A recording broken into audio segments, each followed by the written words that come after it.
¿Y tú realmente eres un riesgo?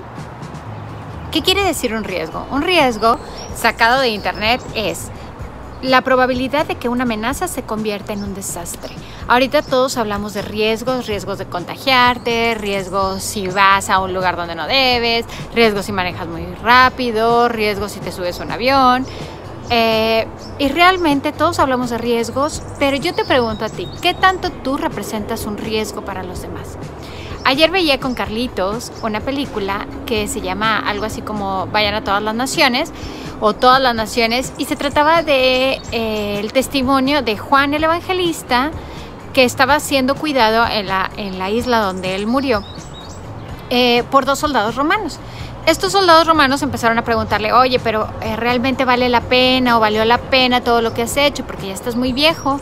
Y Juan les platicaba cómo fue la vida. Ellos le decían, oye, pero si Jesús realmente estuvo muy poco con ustedes, ¿qué es lo que pasó en los primeros años después de que él se fue? Juan les platicaba que Jesús había resucitado, que después llegó el Espíritu Santo, que los hizo fuertes, y él empezó a decir realmente lo que pasó con los primeros cristianos. Es muy interesante ver cómo acabamos de pasar la fiesta de Pentecostés y escuchábamos en la segunda lectura que llega el Espíritu Santo y solamente con la venida del Espíritu Santo, Pedro empezó a platicar. De hecho, todos decían, es que están borrachos, porque hablaban en diferentes lenguas.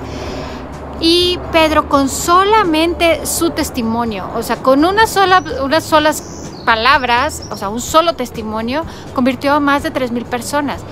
Y todos decían, pero ¿cómo? Si este es solamente un pescador. Para Jesús no hay límites, para el Espíritu Santo no hay límites. A veces pensamos, es que si yo solo soy una ama de casa, o si yo solo soy un maestro, si yo solo soy un ingeniero, ¿por qué tendría yo que hablar de Jesús?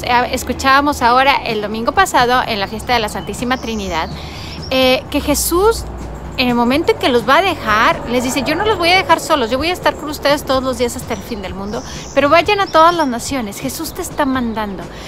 En la película que veía ayer, precisamente por eso empecé con eso, Juan empieza a platicar su experiencia. Juan empieza a decir cómo murió Santiago, cómo murió Pedro, cómo murió Pablo, cómo murió Esteban, y los soldados decían, pero ¿realmente valió la pena? O sea, ¿realmente valió la pena arriesgarlo todo por eso?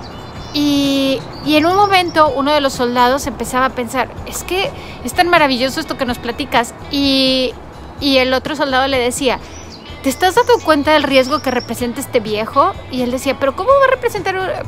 Pusieron a un Juan ya muy viejito, así ya todo como muy bonito, todo viejito, y decía, ¿cómo que un riesgo si él no puede hacer mucho? Y él decía, te está cambiando el corazón.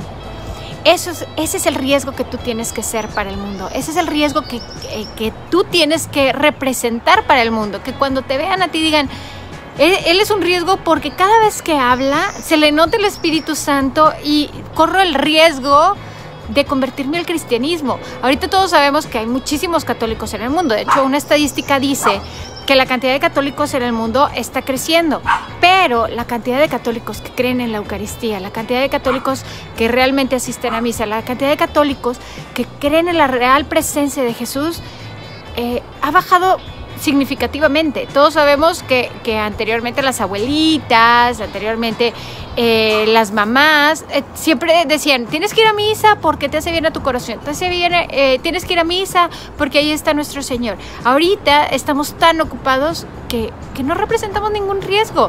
Ni siquiera nuestra propia familia sabe en lo que nosotros creemos y lo que nosotros somos. Anímate a ser un factor de riesgo. Anímate a que cuando te vean digan, híjole, o sea, yo ya ni quiero platicar porque ¿qué tal que me convierto? ¿Y qué tal que conviertes al mundo? No necesitas salir.